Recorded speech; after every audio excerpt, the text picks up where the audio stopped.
हरे कृष्ण कृष्ण कृष्ण हरे हरे, हरे राम राम राम हरे हरे। हरे कृष्णा दोस्तों, तो चलिए इस बार जानेंगे कि इस बार की पौष मास की एकादशी कौन सी डेट को पड़ रही है, उसकी क्या फास्ट ओपनिंग टाइम रहेगी और जानेंगे उसकी कथा के बारे में।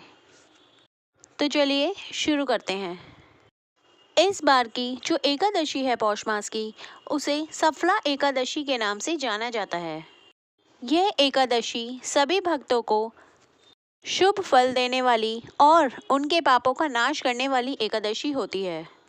इस एकादशी का व्रत रखने से इंसान को सांसारिक जीवन के मोह बंधन से छुट्टी मिलती है और इंसान मोक्ष प्राप्ति की ओर अग्रसर होता है। इस एकादशी का व्रत रखने से आपको जीवन में सफलता मिलती है। सभी भक्तों को इस दिन व्रत रखने के साथ साथ सभी भक्तों को भगवान विष्णु की कृपा पाने के लिए इस दिन उनके निमित्त व्रत रखना चाहिए। सच्ची श्रद्धा से सुबह उठकर ब्रह्म मुहूर्त में स्नान आदि करना चाहिए। उसके बाद एक थाली में पुष्प, 5 फल, हल्दी, केसर, मिठाई आदि रखकर भगवान विष्णु की पूजा अर्चना करनी चाहिए और शाम के समय एक बार फिर से भगवान विष्णु की पूजा अर्चना करनी चाहिए। तो चलिए जानते हैं इस बार का शुभ मुहूर्त क्या रहेगा। इस बार की एकादशी 25 दिसंबर बुधवार की रात से 10:30 बजे से प्रारंभ हो जाएगी और अगले दिन 26 दिसंबर को थर्सडे को मध्य रात्रि में रात 12:45 बजे तक रहेगी। इसलिए इस बार का जो व्रत है वो आपको 26 दिसंबर ऑफ 2024 यानी आपको थर्सडे के दिन ही रखना होगा। तो इस बार सफला एकादशी का व्रत 26 दिसंबर 2024 को रखा जाएगा। वैष्णव जन हो या गृहस्थ जन, सभी इस बार एक ही दिन पे एकादशी का व्रत रखेंगे। थर्सडे यानी गुरुवार का दिन वैसे भी भगवान विष्णु को समर्पित होता है, तो इस बार का जो व्रत है वो भी आपका गुरुवार को ही पड़ रहा है। और जो आपका फास्ट ओपनिंग टाइम यानी पारण का समय वो आपका रहेगा 27 दिसंबर को सुबह 7:10 से सुबह 9:50 तक आपका पारण का समय रहेगा। इस बीच समय में आप अपना व्रत खोल सकते हैं। तो चलिए जानते हैं इसकी कथा के बारे में। सफला एकादशी की कथा इस प्रकार है। एक बार की बात है जब युधिष्ठिर भगवान श्री कृष्ण से बहुत ही महत्वपूर्ण सवाल पूछते हैं कि हे जनार्दन, कि पौष मास में कौन सी एकादशी आती है और किस प्रकार इसका पालन करना चाहिए। युधिष्ठिर महाराज की बात सुनकर भगवान श्री कृष्ण उनसे कहते हैं कि हे धर्मराज, पौष मास में आने वाली एकादशी का नाम सफला एकादशी है। इस दिन सभी भक्तों को भगवान विष्णु के विग्रह की पूजा अर्चना करनी चाहिए।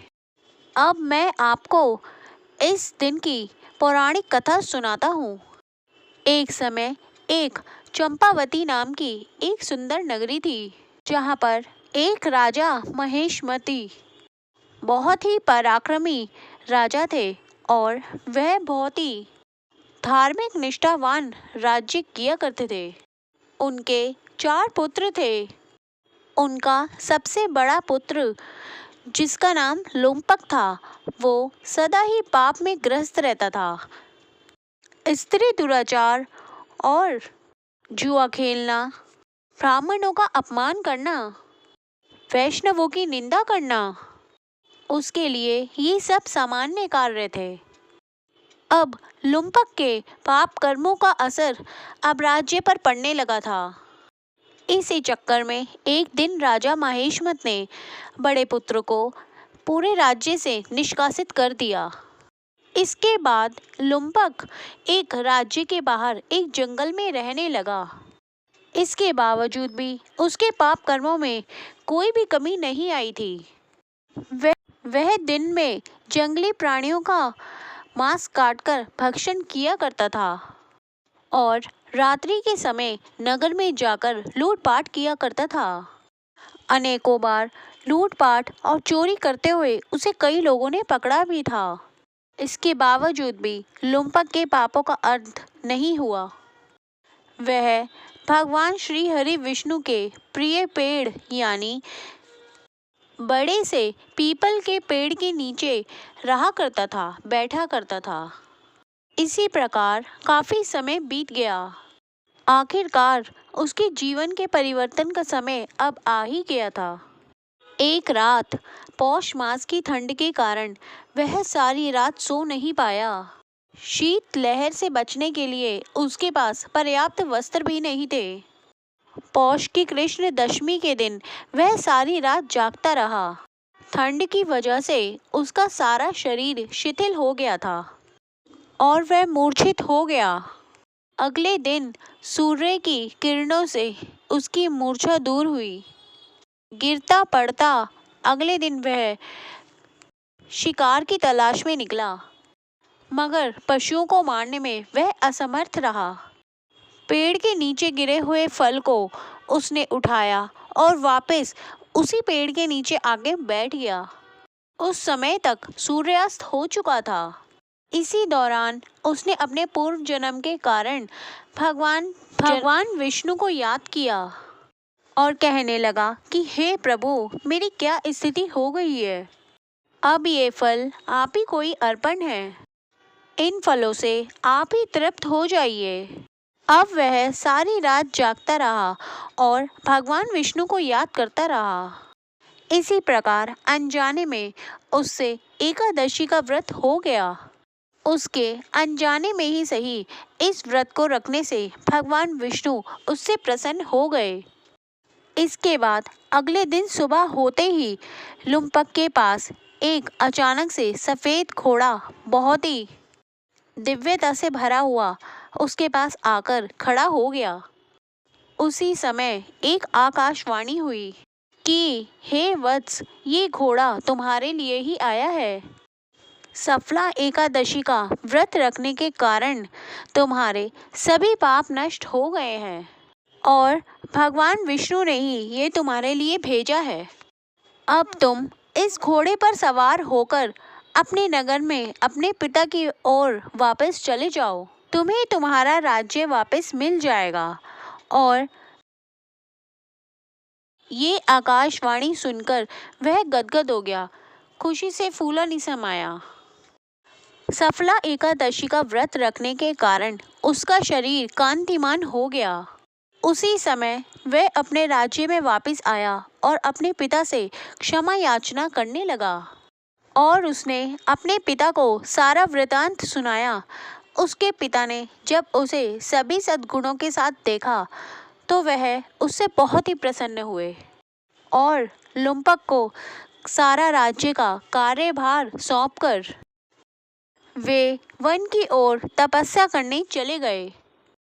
इसके बाद लुम्पक ने अपने राज्य के सारे कार्यभार को संभाला और उसे निष्ठापूर्वक चलाया। अपने पिता के पद चिन्हों का अनुसरण करते हुए वह जब अपनी देह को त्याग कर वैकुंठ लोक को प्राप्त हुआ। कथा समाप्त करते हुए भगवान श्री कृष्ण महाराज युधिष्ठिर से कहते हैं कि हे राजन, जो भी व्यक्ति इस सफला एकादशी का व्रत रखकर इस कथा को पढ़ता सुनता है, उन सभी को कई राजसूय यज्ञों का फल प्राप्त होता है।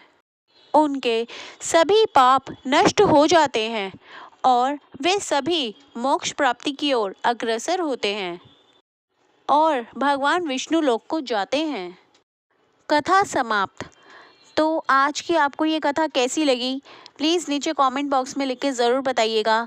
और ऐसी और भी जानकारी के लिए, ऐसी और भी स्टोरी सुनने के लिए हमारे चैनल को लाइक, सब्सक्राइब और शेयर करना मत भूलिएगा और साथ ही साथ बेल आइकन को प्रेस करना भी मत भूलिएगा, क्योंकि इससे हमारे चैनल पर डलने वाली वीडियो की जानकारी आपको जल्द से जल्द मिल जाएगी।